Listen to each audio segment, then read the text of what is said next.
Hi, I'm Michael Riekoff and I'm going to do a couple tutorials. This one is going to be on panel animation and making a consistent button layout for your menus.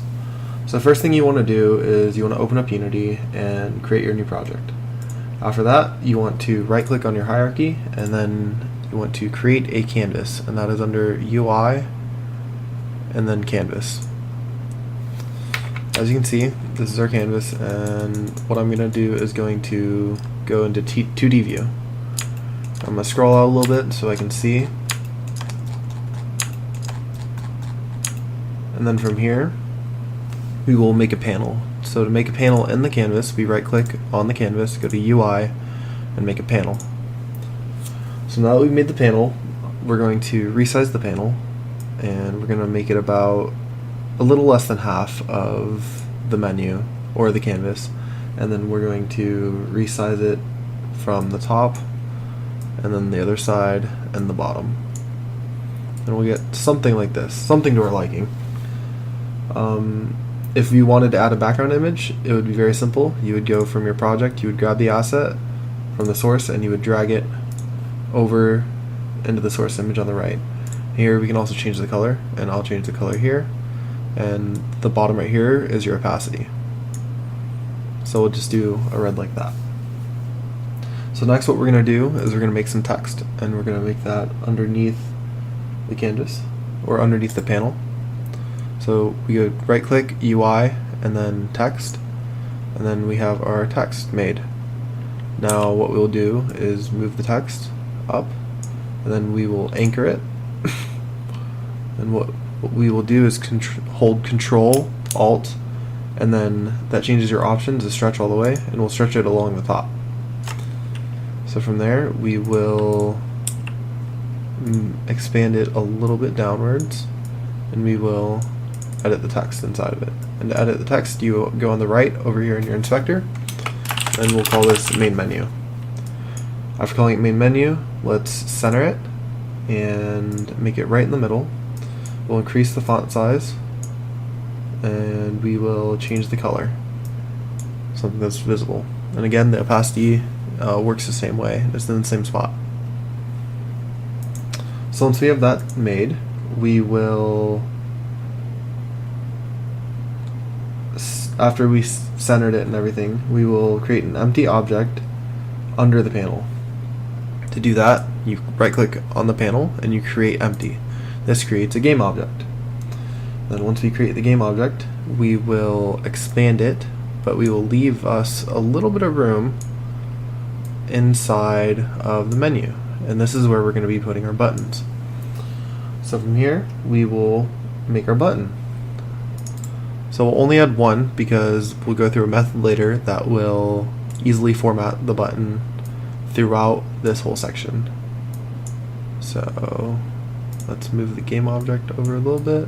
And as you see, because the button is anchored into the center, it will adjust to the center of wherever we have the wherever we adjust the game object. So from here, we want to click on our game object, and then we want to add component. And once we add component, we want to search for vertical layout group. And then we add that, and then what this does is something that we don't really want it to do. It moves the button and fills the whole game object, but we will fix this. So from here, you want to deselect force width and force height. Now you only have a tiny little button. So from there, we want to click on the button, and then we will add a component. And now we want to add the horizontal layout group, and we will also want to add a layout element. So we added both of those, and what we're going to want to do is put padding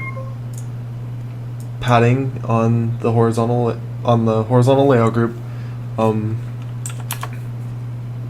Let's see, we'll do top and bottom 20, and then next we will hit flexible height and flexible width, and we'll change the height to 0, but we'll keep the width at 1, and then that puts us with a button kind of in the center. That looks pretty good. So from here, what we're going to do is edit the button a little bit, just to not make it the default button.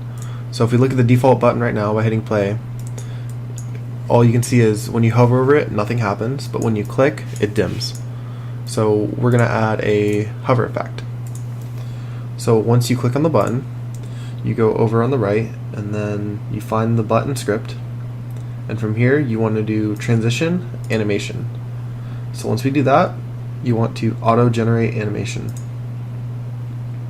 From here, it'll ask you what you want to call it, and then we'll just go by the default button. So it'll be saved as button.controller. So to animate this button, we need to go to the animation timeline on the bottom, have our button selected, and then we hit record. And once we hit record, we need to make sure we have the right state that we want to edit for the button. So here we want to edit the highlighted portion. So we want to make sure our sweeper is at the very beginning, or our scrubber, and we'll keep it at 0, 0, 0, which is 0 seconds.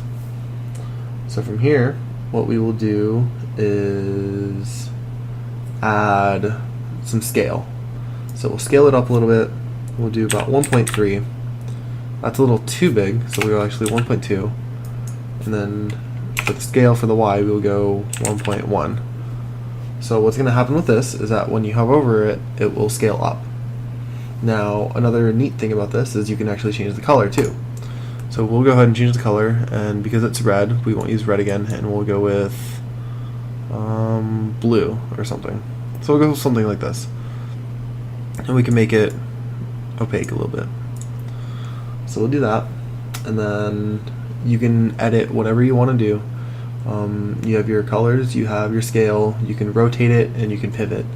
All of these are acceptable.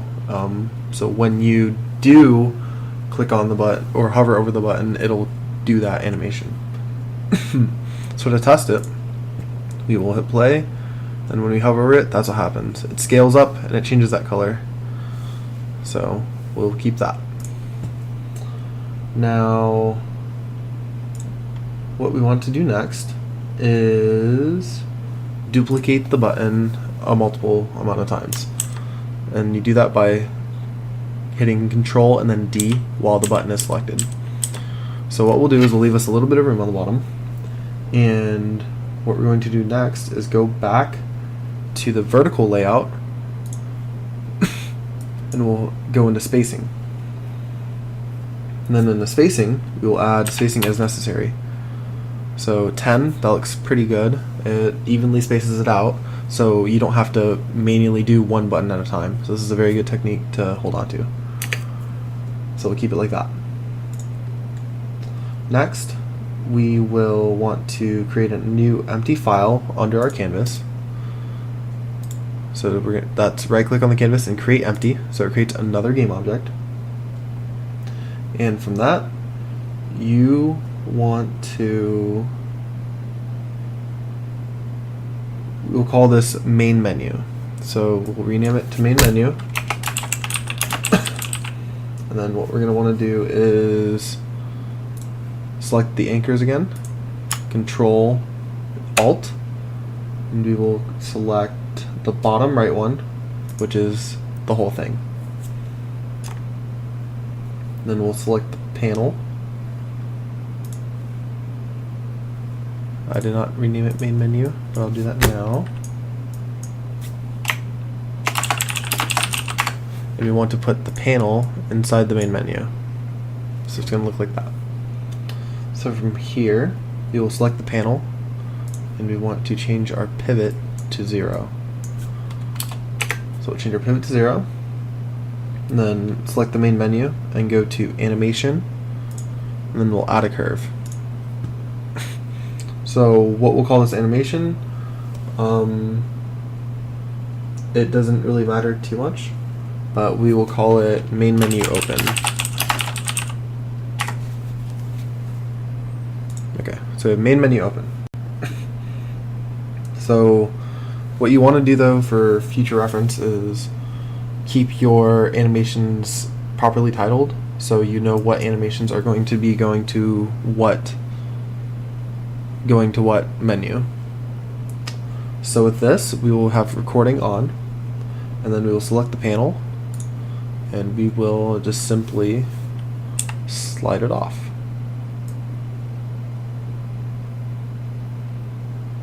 So with that slid off, we will keep it here because this is going to be the starting.